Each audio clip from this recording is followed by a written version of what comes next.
Hi! Magandang araw! Another recipe na naman tayo for today's video. At tayo ay magluluto ng Dawood Basha or mas kilala sa atin na meatballs. At ito nga ang ating mga kailangan. Una ay ang grind meat. Dapat meron tayong grind meat or laham mafroom. At saka yung onion or basal. At saka yung tomato or tomat sa Arabic. Kaskasin lang natin to, i-grate natin siya para mas madali natin ihalo at igisa mamaya. Huwag pong mag-alala at malinis ang aking kamay dahil naghugas ako bago natin i-prepare ang ating mga kailangan. At atin nang ihalo ang ating mga spices. Ito yung turmeric, magic powder, yung coriander powder at saka filfil aswat or ang ating black pepper.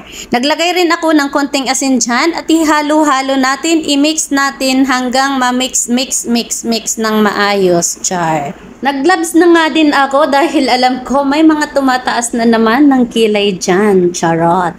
Hindi lang talaga ako sanay na mag-gloves habang may ginagawa or nagluluto ako kasi hindi naman talaga maarte at hindi maselan ang mga kakain kaya okay lang naman. At pagkatapos nga natin i-mekos-mekos ay atin nang bibilugin ng katamtaman sa katamtaman na size. Ayan, tinanggal ko na ang aking gloves dahil hindi ko talaga siya mabilog-bilog kung nag-gloves pa ako. Hindi talaga maaari at hindi talaga komportable, hehe. Kailangan nating itong bilugin ng maayos dahil kung hindi ay masisira mamaya at maghihiwalay-hiwalay mamaya pag atin nang iluluto. Nakalimutan kong nasabi or nakalimutan kong na-videohan pero naghalo ako dyan ng kinastas natin kanina na onion or basal sa ating laham mafroom. Hinalo ko po yon sa laham mafroom at nakalimutan ng na-videohan. At ito na, tapos na ang ating pagbilog sa ating laham mafroom at atin nang ipiprito. Painitin lang ang mantika at sa katamtamang apoy bago natin iprito ang ating meatballs. Use oil ang ginamit ko sa pagpiprito dyan kaya mamula-mula ang kulay ng mantika. Prituhin lang natin hanggang mag-brown konti.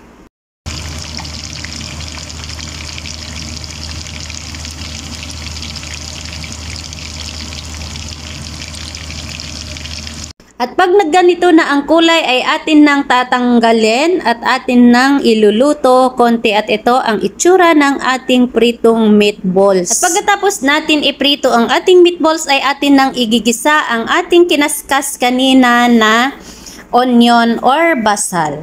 I-brown lang natin siya at ihalo pati yung kinaskas din natin kanina na tomato or tomat.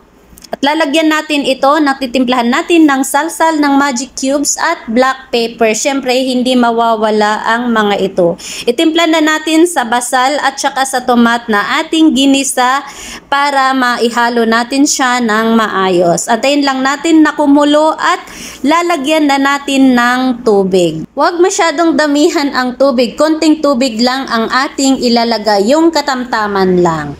At pag kumulo na ay atin nang ihahalo ang ating or ilalagay ang ating meatballs. Pwedeng-pwede nyo rin itong haluan ng patatas, chili o kaya coriander para magkalasa. Pero ang ginawa lang natin sa ngayon ay plain na Dawood Basha.